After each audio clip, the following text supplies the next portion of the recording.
Flame on! How's everybody doing tonight? I'm here with my special guest, Nick Lenz, and fellow co-host on the occasional co-host of the channel, Taladia Plays. How you doing, We have gentlemen? somebody in the chat right now. See that? Oh, already. All Hey, right. what's up, What's up, Cameron? Cameron? How's it going? All right. Now, all right. What's up, Nemo Strange? Welcome to the show.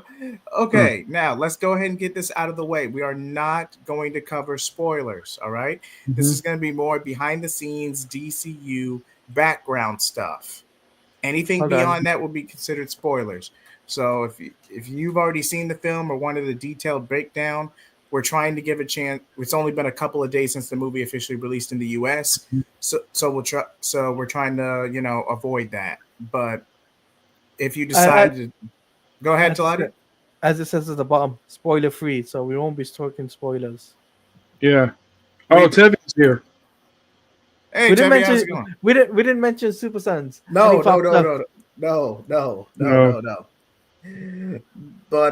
with all that being said, let's go ahead and start with the beginning. And by the beginning, I mean the whole DCU behind the scenes stuff.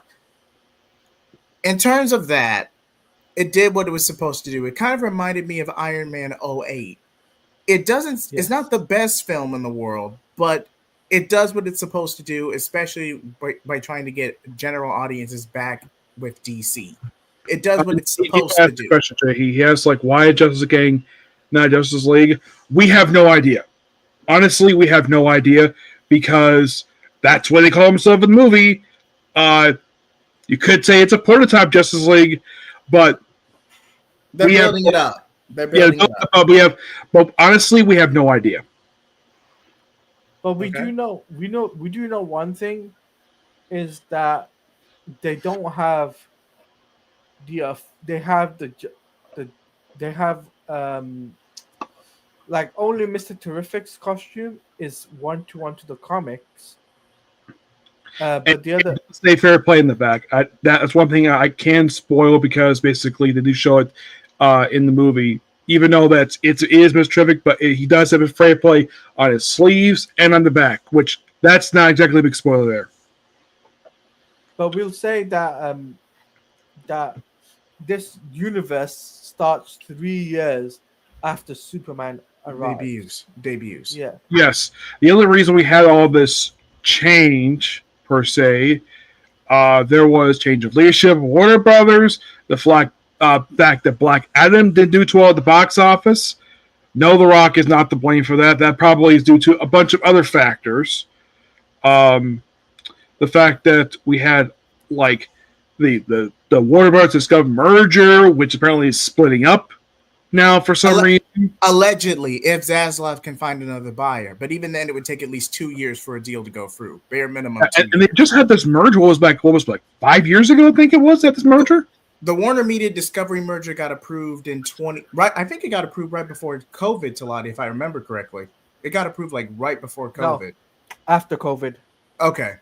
Yeah, and the original DCU, before its reboot of James Gunn, released these 5 movies in the span of, I think, 8 years. You had Man of Steel, Batman, Superman, Suicide Squad, the Justice League.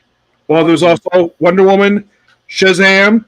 There's also Shazam 2, Black Adam. I know, kind of order. The Batman, that's separate universe. That's not part of the same continuity. Batman standalone. Batman standalone. Wonder Woman 1984. The Birds of Prey, which I heard was really awful and was the first bomb of this whole thing. Even as a Harley Quinn movie, that movie's bad. Yes. There was also The Suicide Squad. That was actually really good. And I think the movie is actually canon with this continuity. It carries over. A lot of Gunn's projects are going to carry over, but that's a separate conversation. Trying to think what else was there. I know there's also Aquaman. Aquaman Kingdom Lost, which I did not see that one yet. I love Aquaman. It's an amazing movie. The first one's amazing. I think it's the only movie of the original DCU to make $1 billion. Aquaman 1. Only one. No, 2 films were $1 billion. Wait, Aquaman 2 made $1 billion? No, Aquaman and Shazam made $1 billion. Okay, I was about to say. Yeah, I haven't seen all movies of DC. I've not seen the two Shazam movies. I've not seen Aquaman Lost Kingdom. and I'm not seeing Black Adam. Black Adam was actually the last movie of the original DC EU, which that was the name. Yeah, Lost Kingdom was. No, Flash was the last. Yeah, Flash. Yeah, Flash was the last one. No, it was Aquaman. One at a time, gentlemen. One at a time, gentlemen. Yeah. Aquaman, the Lost Kingdom was the last DC EU film chronologically, but Flash was like the ending of the be-all end-all of things because of the way things were going. WB had multitude of things, but in any regard, we're here to talk about Superman. We're not here to talk about the DCEU, right? Yes, it just basically, this is what led up to this reboot. So Gunn was put in charge, despite the fact he was also working on Guardians Volume 3, which that did get released, and that was amazing. I love Guardians Volume 3, a great ending to that trilogy. I did not see the holiday special, but you're not missing much. You're not missing much with the holiday special. Yeah. There's no denying he did a great job with Guardians Volumes 1 through 3. Then he got this movie. Like, I guess he figured, though, because he's in charge, he figured, though, he is a director. He has made movies and made money. I guess he figured, though, why not direct Superman? But and given the fact prior to the movies coming out, he actually did a video where he talked about his love for Superman, which very appreciative about that. And you could see some of that displayed in the movie itself. Again, we won't go into spoilers. But to make it a long story short, I'm just going to rip the Band-Aid here. James Gunn is clearly an ensemble guy, but with everything so high stakes with Warner WBD and the higher ups, he didn't trust to put the project into somebody else. So it's not his best work, but like I said, it connects with general audiences, and that's what you really need with the movie-going experience more than anything else. Is this his best work? No. If you see this purely as a James Gunn movie, it's mid at best, but it gets the job done. Like, here's the thing: when it comes down to Superman, for what it is, for a Superman film, it's a very good film, right? I gave it a 9 because the fact is, there was laughter. People were laughing at my cinema. When I sat down in my seat, we watched the film. My audience, there was like laughter, there was giggles. My elder brother loved it. He's an 80s guy. So for him, he thought it was going to be like Superman 2 for the Richard Lester Superman 2 film. I'm like, no, it's not going to be like that. You don't have to worry. So he was worried about that. I calmed him down, and he loved the film. So for a DCU film, like for the first starting point, WB hit the nail on the head, and it's soared.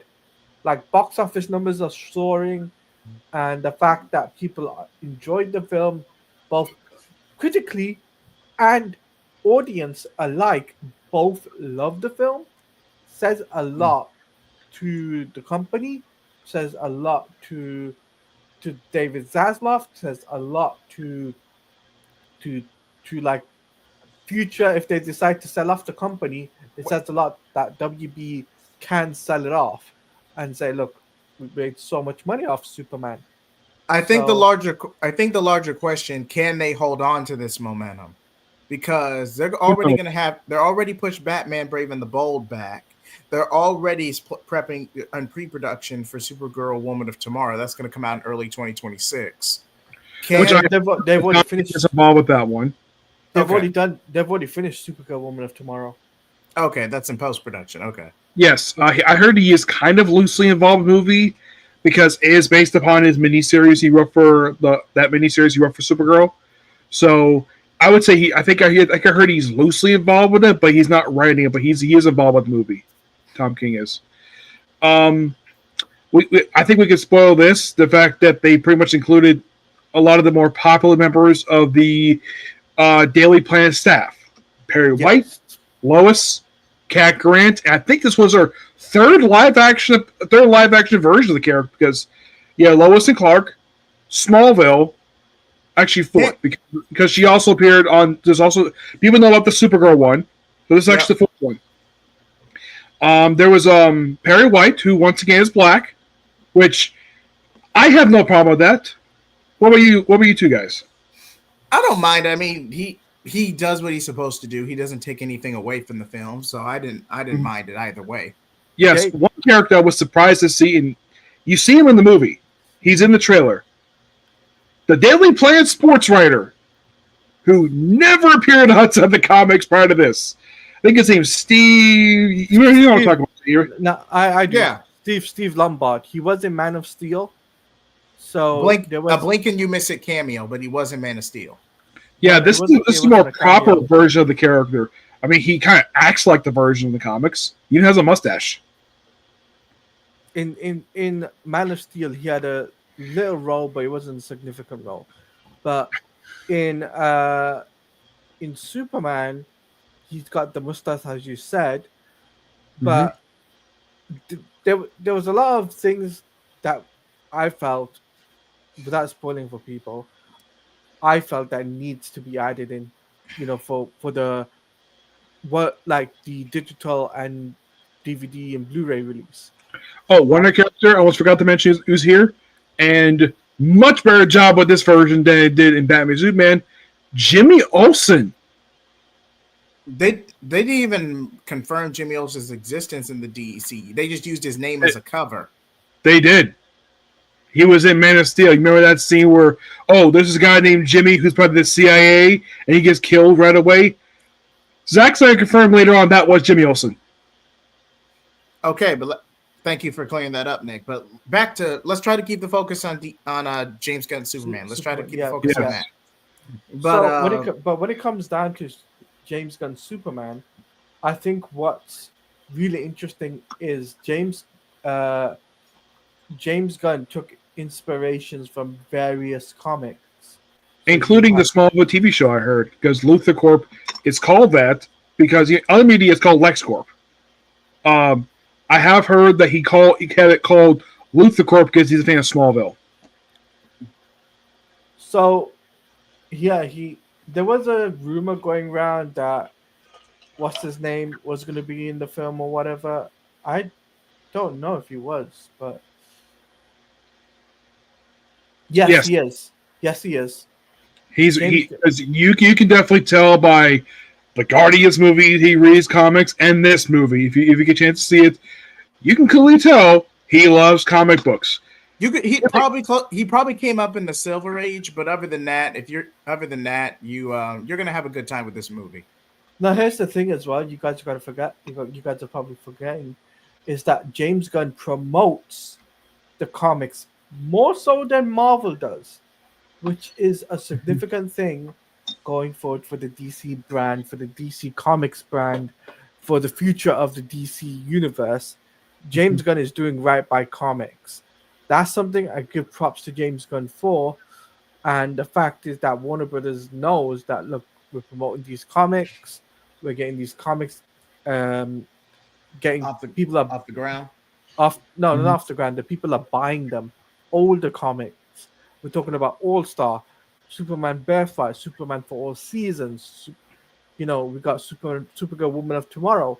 They're selling off the shelf like hotcakes. Yes, a lot of the movie is loosely inspired by All Star Superman. Obviously, it's been heavily promoted about the heck. The S design is from that comic book, Kingdom Come. Kingdom Come, yeah, Kingdom Come. but a lot of it was also Superman, definitely, because well, there's a lot of nods to it per se. Um, let's see. We could briefly talk about the Hall of Justice. There's not really a big spoiler about that one. I mean, people know it was in the movie before the movie came out. So Yeah, but there's not a lot is done. It's just a There's brief. not. It's just a brief scene. There's not much we can go into in that. Lois But and Lois and Guy kind of butt heads, and then Terrific agrees to help in the end. That's like a 3-minute scene, maybe 4. at least it looks like the Hall Yeah, of Justice people know of. don't get The me wrong. interior may be different, but the exterior is. I think the last time I was ever seen a live action, up the top of my head, was actually Arrowverse. who? Yeah, Arrowverse had a Hall of Justice reference, but I don't think it was it was a big building. It was an old Star No, Labs bunker. it was Old Star Labs bunker that they used for the Arrowverse. But it was in the shape of the Hall of Justice. Yeah. So, but when it comes down to James Gunn knows what he's doing. He's got a 10-year plan. David Zaslav was actually pleased with the film, and David Zaslav already made a statement saying, he's looking forward to the 10-year plan for DC. He knows that Superman is profitable. It's made its money back. The first box Bare, office. yeah, is it going to reach $1 billion? Probably not. But even best case scenario, it was going to reach around between Black Adam and Man of Steel numbers, roughly. I think I heard that this movie made in the weekend was like 110 million. Yeah, and it's domestic on its opening weekend alone. Domestic, and this is domestic numbers, not international. Which that's actually good, really good for open weekend. That's great for an opening weekend. The thing is, what people don't seem to realize is you got to stop comparing it to Man of Steel. You can't compare them. They're two different spectrum of a movie, right? And different tones, different styles, different directions, if you will. Visually, way different than Man of Steel. No, Cam, I think they're saying Chapter 1 is going to be over the course of 10 years. Yes. Chapter 1 is over the course of 10 years. Then Chapter 2 will lead into whatever it is going to be. But I don't think we'll probably get some more information on Chapter 1 at Comic-Con either this year or next year, because Comic-Con is going to be really big for DC this year. I think Sandy. I have no idea, Tivia. No, no. If I had to make a prediction right now, Chapter 1 is going to lead to either, I'm not going to say Darkseid, it's either going to lead to Secret Origins or the Monster Island from Justice League New Frontier. For pure speculation standpoint, right? Because we don't know what it is. Okay, we don't of course. know what it is. But it's going to be a massive event. It's going to be a big event. A lot of people want the Darkseid to come back, but I just think it'll feel like a retread, especially if you take the Snyder Cut into account.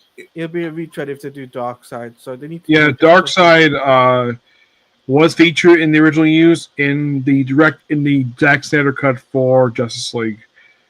What I saw was a brief appearance. The only live action version of Darkseid I know of is in Smallville, season 10. And the effects on that Darkseid were, ooh. It was CG. It was all right. I've seen better. Let's hope that James Gunn can build them up, because he'd be a bad. People would love to see.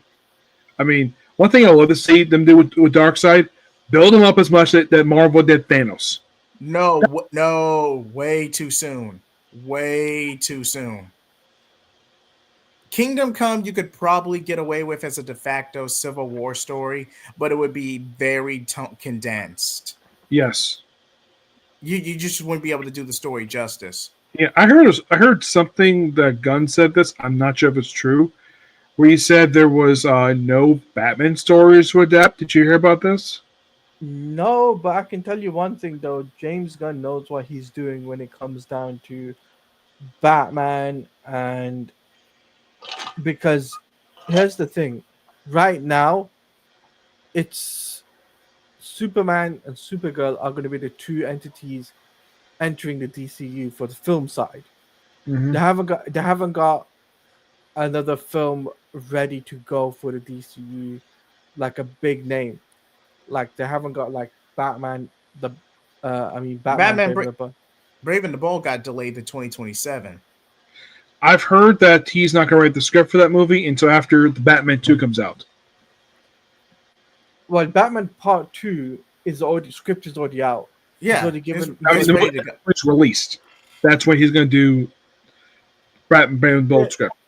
No, I disagree with you there. I think what James Gunn is going to do, he's going to let Matt Reeves do whatever he does. But I think by the time this time next year, we will have the Batman Brave and the Bold teaser.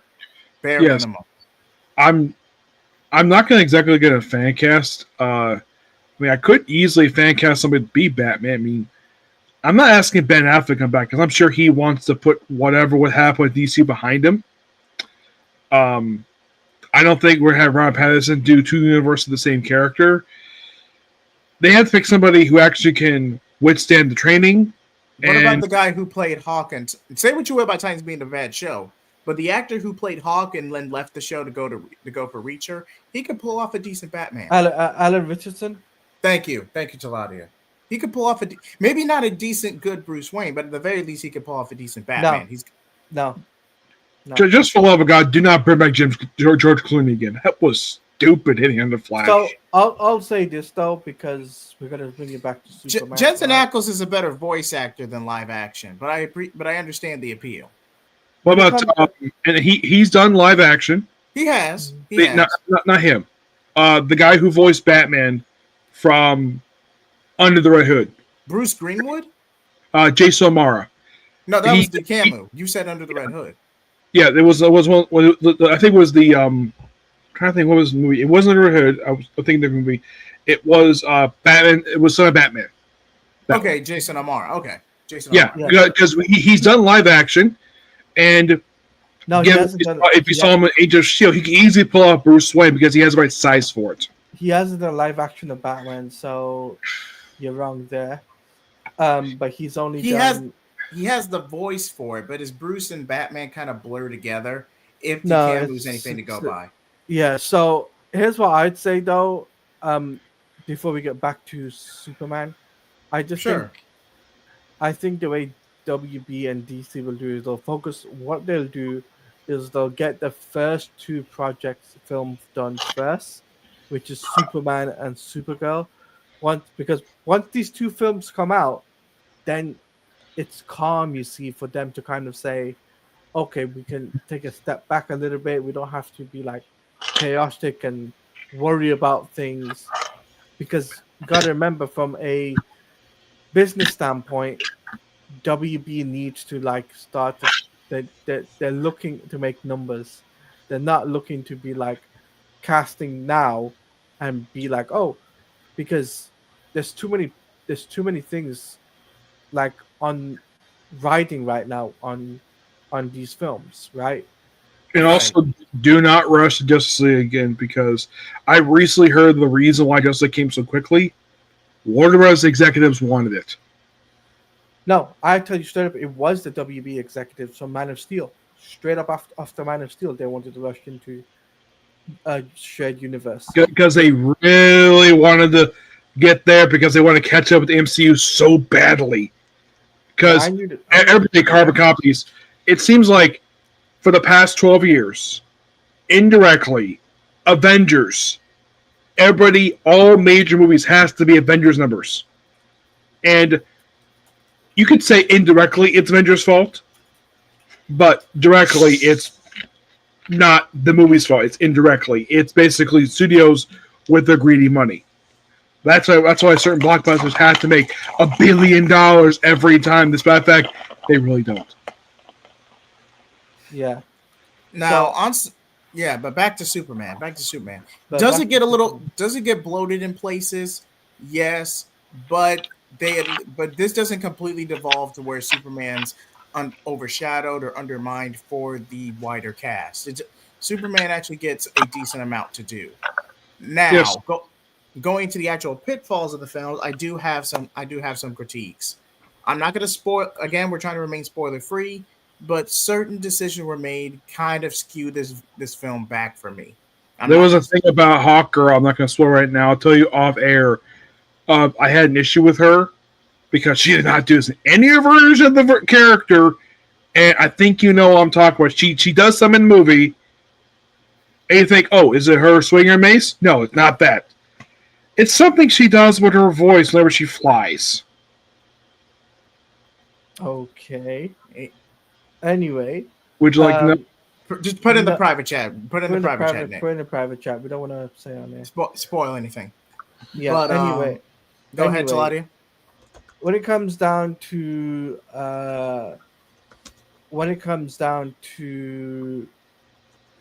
Superman itself, I think personally, a lot of kids enjoyed it. Superman 2025 is this generation's Superman. I don't care what other people think. It's just that my opinion is little kids will look up to David Cornsweet now and be like, "This is their Superman," because I've Prior seen to a this lot. movie, I wasn't really familiar with him. I would say, with the exception of Nathan Fillion, I was not Nathan Fillion and the guy who played Lex. I wasn't over with a lot of the cast in this movie, honestly. I had no problem with the film. Like I'll say this: when it comes down to looking at looking forward to like the numbers, I can see Superman reaching 850. Best case scenario, especially at their current momentum. I can't see Yes, them going. Yeah, I can't see them going any higher than that. yes. But That's the maximum it'll go. Mm-hmm. but as for me, we're not going to spoilers. There were, like Taladia said, this is going to be this generation Superman. It's very hacky. It's very casual. Very gives you kind of like a silver, early Bronze Age vibe. And like I said, this with this tacked on with Peacemaker and Creature Commandos, this stacks as a decent foundation. Now, like I said, it does get a little hokey. It is all over the place. The best way to really improve this film was the structure, was both the structure and not the show, not tell. We do not need a title crawl in a Superman movie. This isn't Star Wars, all right? I have heard there was a reason for that. Okay, but Audiences were confused. You know the one thing I'll say about this film though that really did a really good job. all right. The the it was the beginning. There's no spoilers, obviously. We No, didn't no. get we didn't get like the classic Superman, like da, da, da, Or da, da. Like we didn't get like that. You know how how we got do you remember Superman 78 and Superman Returns? yes, yes. We That didn't yeah. get we didn't get that, which You is heard I you think heard you heard the theme in places, but it wasn't a blatant copy and paste. I think it that's what wasn't it Taladi. was yeah, it wasn't a blatant copy and paste, which It I was think basically it was treated as a well, homage. yeah, homage definitely, and I think that the music in the movie did pay a lot of respect to John Williams. Yes. And I Yes. also think Um, I also think as well when it comes down to Superman, it's like David Cornsweet playing the role of Superman. He understood the character and objectively understood what he was given. For what he was given, he understood what he had to do and portrayed it to the level that of his best ability, and he hit the nail on the head. And it was mhm. like for this generation's like little kids will look up to him for many many years, and that is the most key important thing going forward for WB, for DC. They will look at David Cornswell and they'll say, look, you are the guy. You have literally made a film and you've got kids now interested in Superman. You have done the job. That's what the focal point for this film was. You have to kind of you've got to get you know you know ages between 5 up to 14. You kind of got to get that age range people, like you know children, to kind of look up to him, because if you don't get that, then you kind of lost your audience. What do you guys think of the suit? Okay, so we're gonna talk about the suit. Okay, so the suit, I was not a fan of the trunks. I'm not a trunks guy. I'm a because I think the trunks is outdated. I think personally, I I mean there was a version. I mean I know that in interviews, James Gunn did say he didn't want to do the trunks. He wanted to do without the trunks. He wanted to do trunkless, and I was like, he should have gone with that. Should have gone down the New 52 route, right? He should have gone down that route, and I think it would have been more appealing for a wider audience. But I can understand why he put the suit in, sorry, the trunks in. I understand why he put the trunks in. I know why David Cornswell asked James Gunn to do it. I get it, but at the I have a same time, theory of why. go on. It's because it's iconic related to Superman. When people think of Superman, the red trunks are part of the look, because yes, design has changed a little bit over the years, but there are people who are older than I am who, when they think of Superman, they think of him in the red trunks.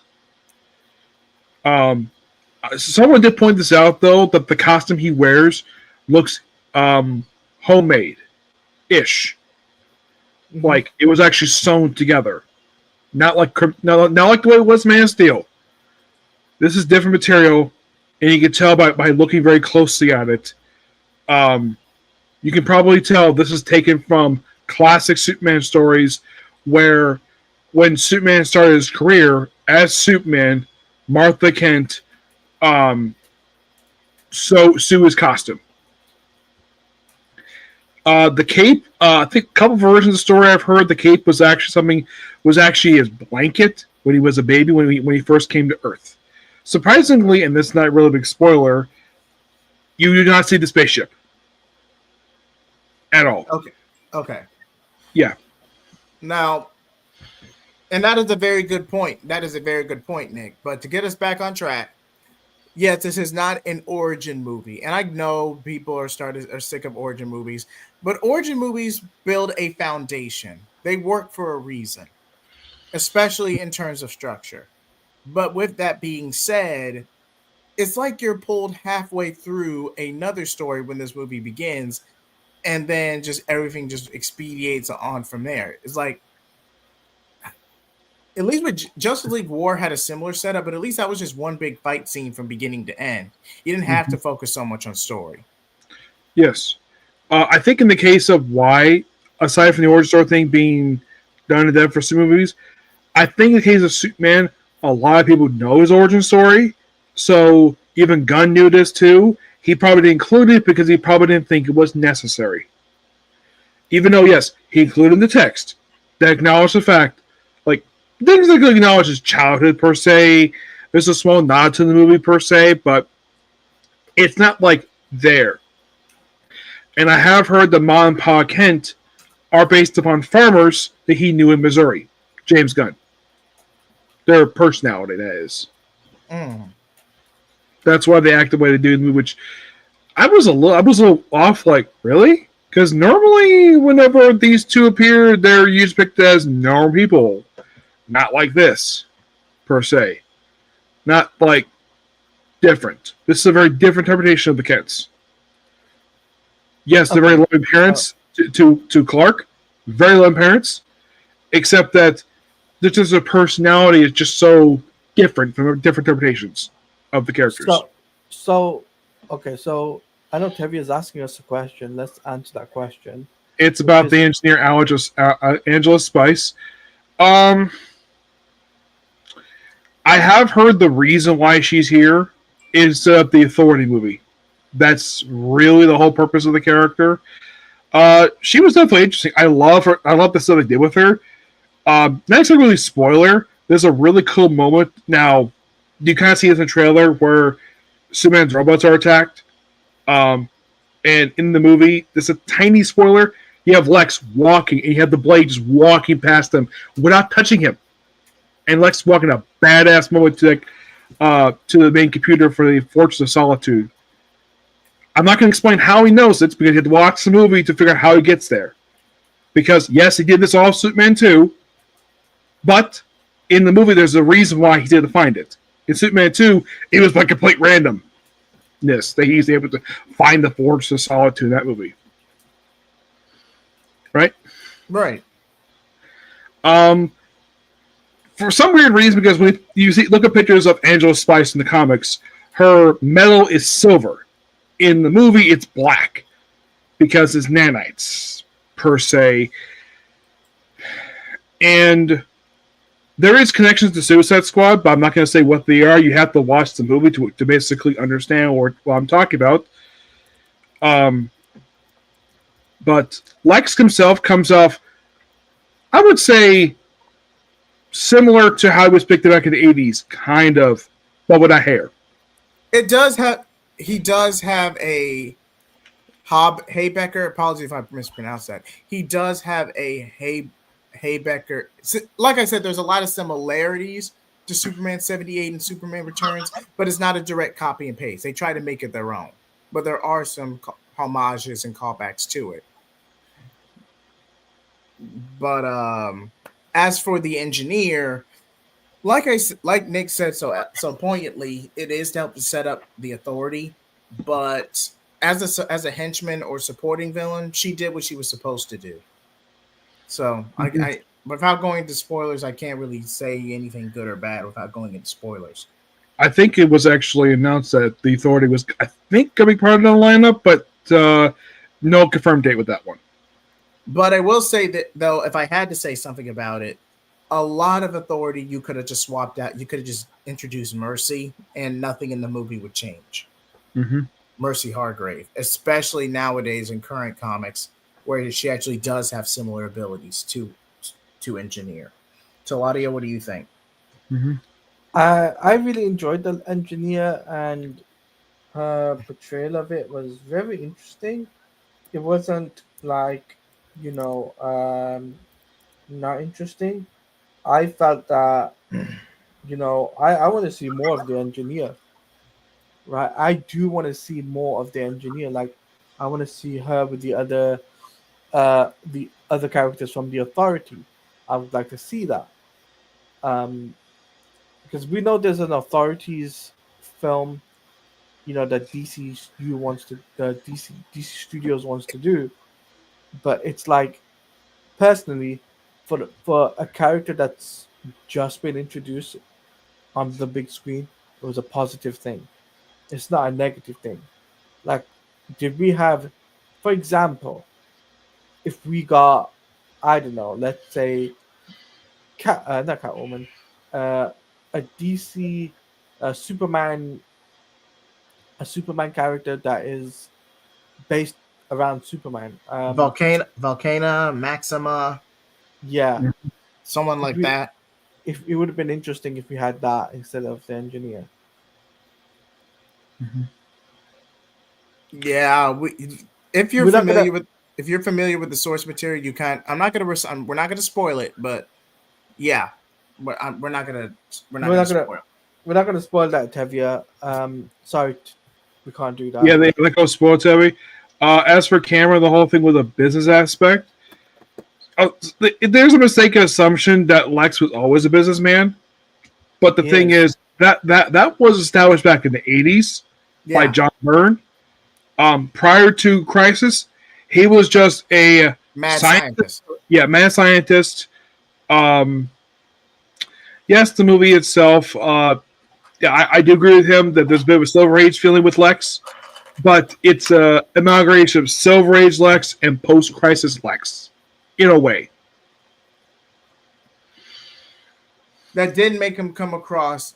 Nicholas Holt's performance was fantastic. Because again, I can't go into spoilers, but I will Agreed. say Nicholas Holt stole the show. He's no Clancy Brown. He's no Clancy Brown, but he gets the job done. Yes, and fun But, fact: but his second comic-based character he's played. yes, for but for me personally, what stole the show was Crypto. Yeah, yeah, Yep. yeah. You can't deny that. Yes, I think this. I mentioned to people. I think this is the first proper live-action adaptation of Crypto. No, No. Yeah, it was a version in Smallville, but that was just a dog. He No. wasn't like the comic version that we had in the movie where he's like Let this. him finish. Let him finish, Nick. Taladia. Titans had him in. Say what? Okay, the show was bad, Nick. We cannot refute how bad and cringe-inducing Titans was, but at least Crypto was a Lavador in that show. You can't take that away from him. Yeah, I honestly haven't seen Titans, so I don't have an opinion on it. Oh, you sweet summer child.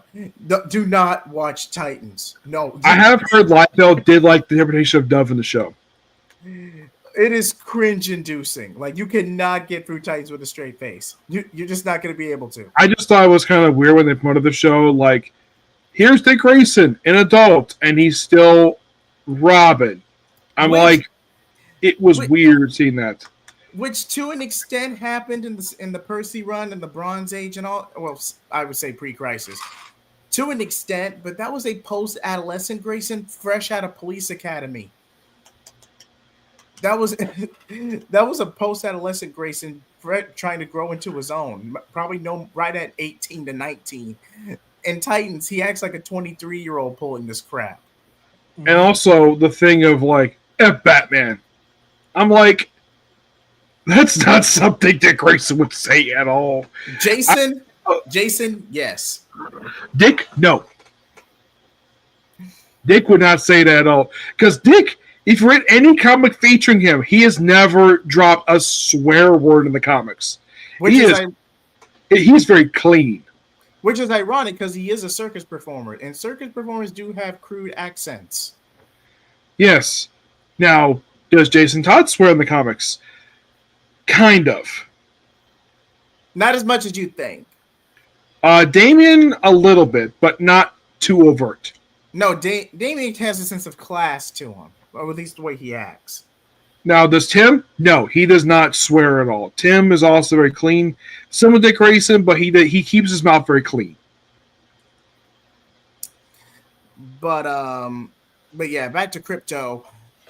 He's a good dog. A little annoying in places, a little unruly. But then the later we won't spoil, but a pre-credit scene. That's the best way to call it. A pre-credit scene explains why Crypto is so unruly in the film, and it's yeah. Stephanie. I don't think one Bat family member actively curses except for Alfred. No. John Constantine. Renee Matoya occasionally swears. Bloody wank is the whole lot of you. Yes, I know she swears. I think Hunter swears too.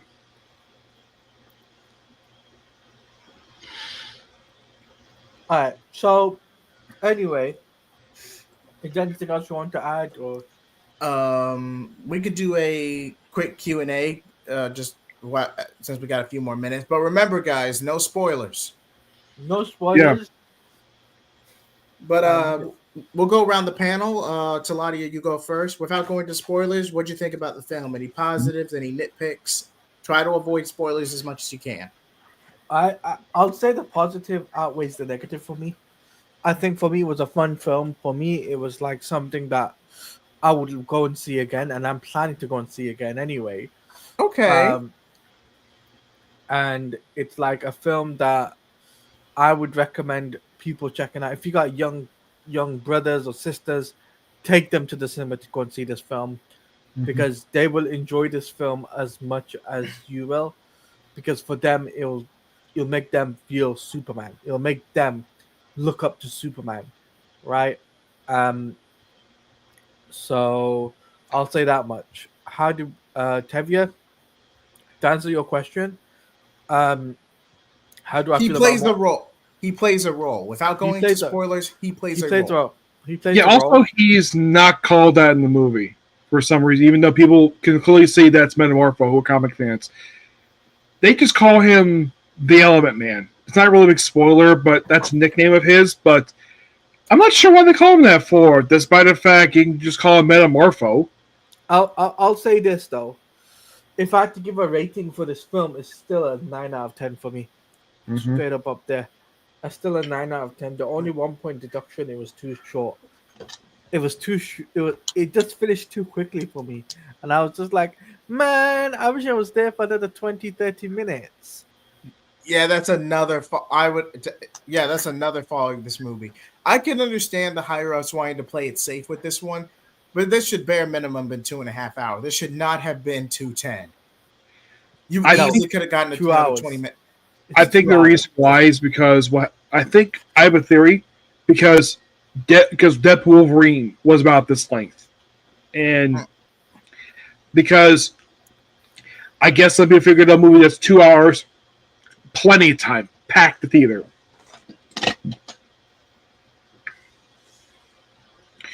I do go into more detail. In the comics, basically, DC is basically just blowing Marvel out of the water right now when it comes to comic books. Yeah, DC is blowing Marvel out the water, that's for sure. they are, especially with the Absolute line. Especially with the Absolute line. Oh my gosh! No, across the board they are. I saw one top 10 where they basically just outclassed Marvel, where like all but one comic book was actually DC. I think like Batman made number one, and like all the Absolute books made the top 10, and like the top selling Marvel book was Wonder Woman Doom number 3, and that was like number 8. Yeah, that's because people who run Marvel are a bit of idiots. Rob Liefeld's publicly called out somebody to be fired on the spot. Dan Buckley, C.B. Cebulski, and like, I think it was like one other person basically that he recommended be fired on the spot because of the dumb stuff that they've done to our comic. I can't remember if it was Tom Baker, that was the one he wanted fired too. Well, really, Rivals doesn't really have any real competition other than Fortnite. And DC Multiverses, that pretty much imploded over the span of a year and a half. Mm-hmm. So that's not real. I appreciate the comment, Cameron, but that's not really an argument. Mm-hmm. But Taladia, you were saying? I'll say this though, when it comes down to the future of DC and the way things are gonna go, it's gonna be positive than negative, and I can tell you the reason why is because I know for a fact that WB will look at the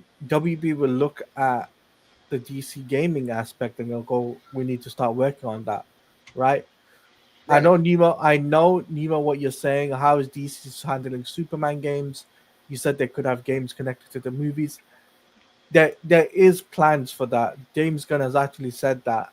So they're planning to do that. We'll have to wait and see. But when it comes down to across the board from comics, movies, and animation, it's looking great for DC right now.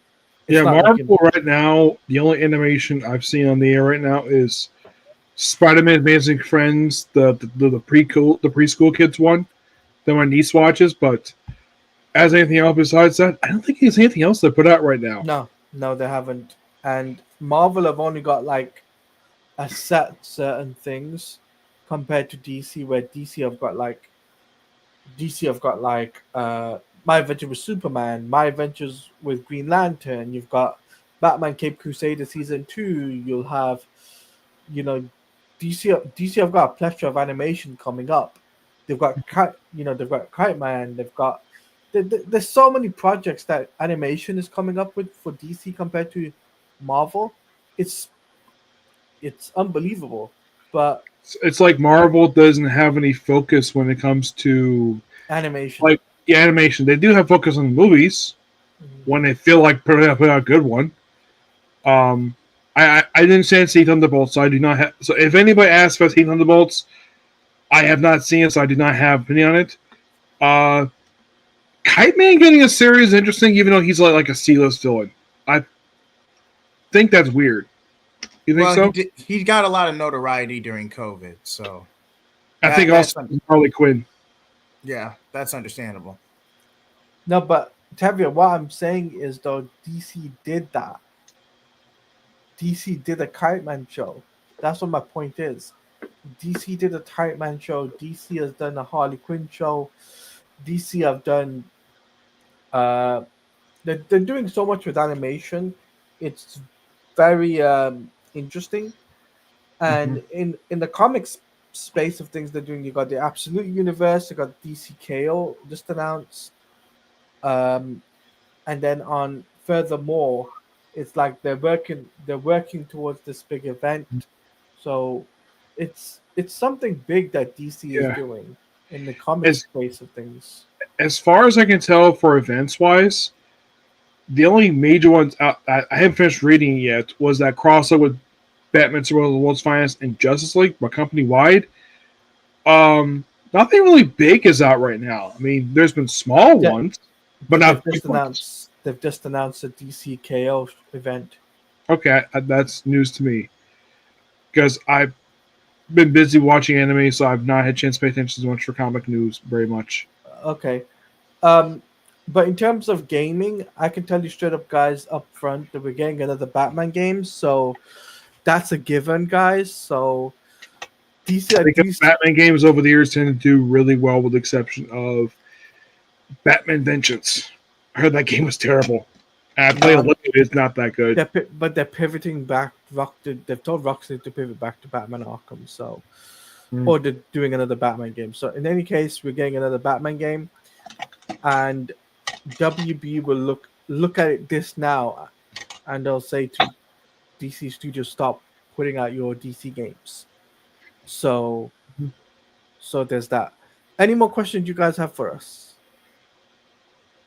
Yeah, Tiffany mentioned about the X Evolution. I actually did see that. That I saw that on Twitter. I'm like, why? Why do this after a year after they did the relaunch? And I guess to put out these titles because the X-Men line from the Ashes is not doing well financially for Marvel. So put out this event because X-Men doesn't sell much anymore because of Krakoa. Because like almost every comic they launched is been canceled, with the exception of Uncanny X-Men, X-Men, I think X-Men still out, Wolverine. I think that's it. Actually, there's also Psylocke, Magic. I definitely think that's it. Not many.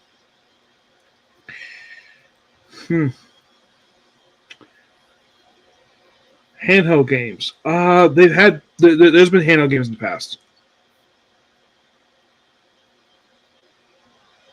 Any more Hold on. questions do we have? Okay, y'all are talking about Marvel Rivals. All right. Okay, any predictions? Because a lot of momentum, a lot of talk is going about right now. Like any prediction for like a World's Finest movie? I don't see a World's Finest film getting announced till 2028. Okay, that's fair. I would say if I want to pick a character besides Superman, I mean, I know we got Batman coming. We know that. Yes. I would probably suggest this might be interesting to do as a show, not much as a movie. Probably it's a quick miniseries, but I would love to see a Martian Manhunter TV show. Okay. But I mean, he is that interesting of a character. Yeah, he doesn't have any villains per se, but you could do it like a detective show because John Jones is a detective. Do it like a noir style show. Yes, but have them set in Gotham, but not in an area where Batman's patrolling. Like the Narrows? Yeah, probably like Narrows and Cluey is partner from the comics is a woman who is like a precinct. I think in the comics, one version of a lot of versions of her, she tends to be like the daughter of like the police chief. I have it where her father is the precinct chief, not the overall police department chief, but precinct chief of the local one of the area, because I'm sure they probably have one. And she just joins the police force, and she's named to be John Jones' partner. Yes, John Jones was originally white when he transformed to human. Then later on, because of Supergirl, he's black. But I have no issue with that at all. Like, you can have yours with white or black. I don't think anybody cares. Because it's Martian Manhunter. Wonder Woman, I'm sure they might do another one for her eventually. I know Green Lantern's getting a TV show where it's featuring Hal and John. Did you hear about that one, Jay? I did. That should be interesting. Based on myself, one pitch of it, it could be a loose adaptation of the Hard Child and Road stories from the 70s. Given the fact it's as much as I wouldn't mind that one getting adapted, that's a very high risk, high reward scenario because they try to avoid that story like the Bloody Plague. It's not because of the creative team behind it, right? No, just because of the subject matter.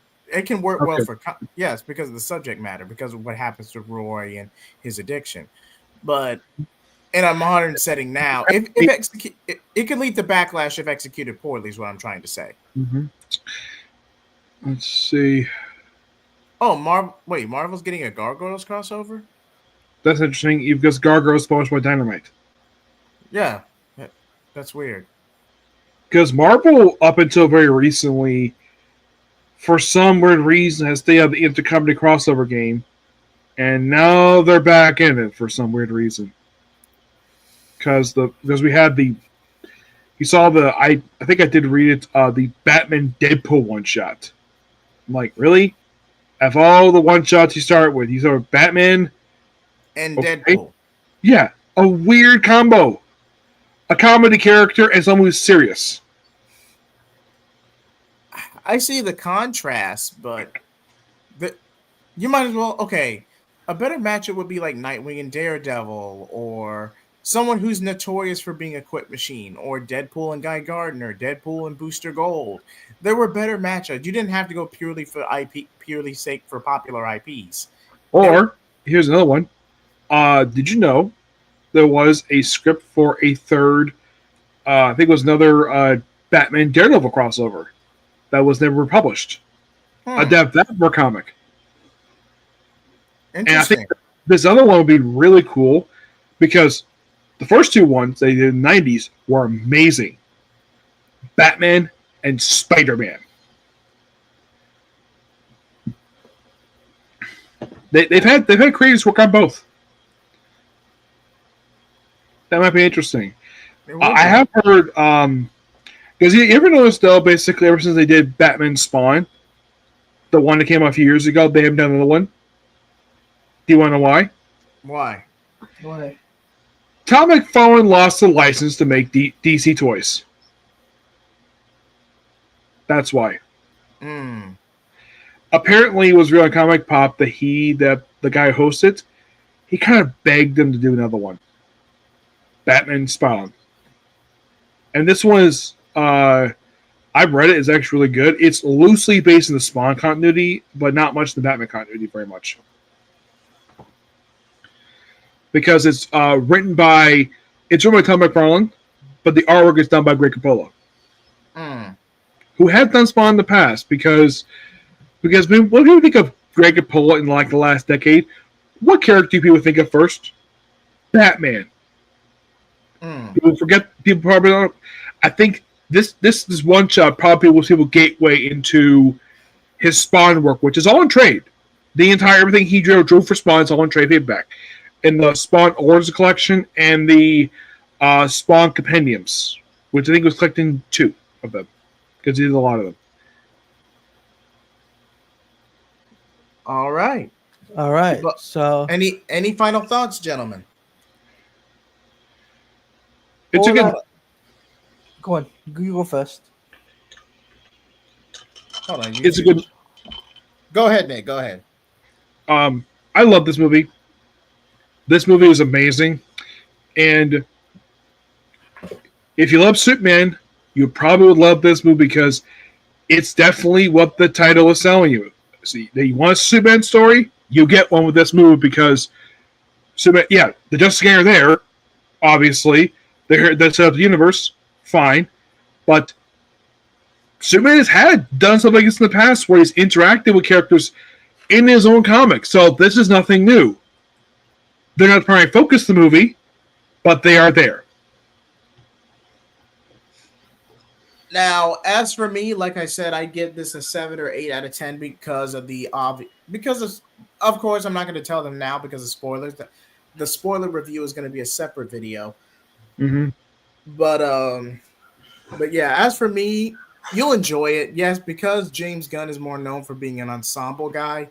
This was a little out of his comfort zone, and you can really tell in the cinematography. But I think he did a decent enough job, all things considered. So, Taladia, what do you think? I really love the film, and I'd recommend people checking it out, giving it a chance.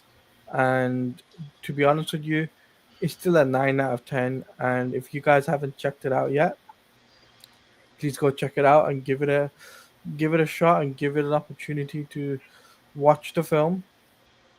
So, yeah. Oh, and just forgot to mention this. there is a Wonder Woman movie being fast tracked at DC Studios, according to Variety. So, Oh, all right, but I don't. Me personally, well, we might as well talk about it now, just right quick. I don't. yeah.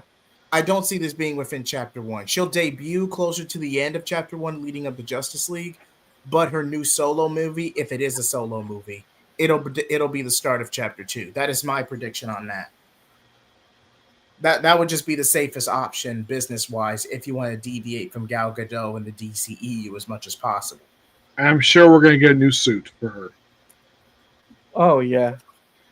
I had no problem with the suit Gal Gadot one movie because that's actually similar to what she was wearing in the comics. I think the comics used that costume for the comic books for up until very recently. She still wears that suit, which nothing wrong with the suit at all. It's just that a lot of the problems related to Wonder Woman, the Wonder movies, like the last one, I'm not going to blame it on her. It's not her fault what happened with Wonder Woman 1984. It's the writing that was the problem with Wonder Woman 1984. Okay.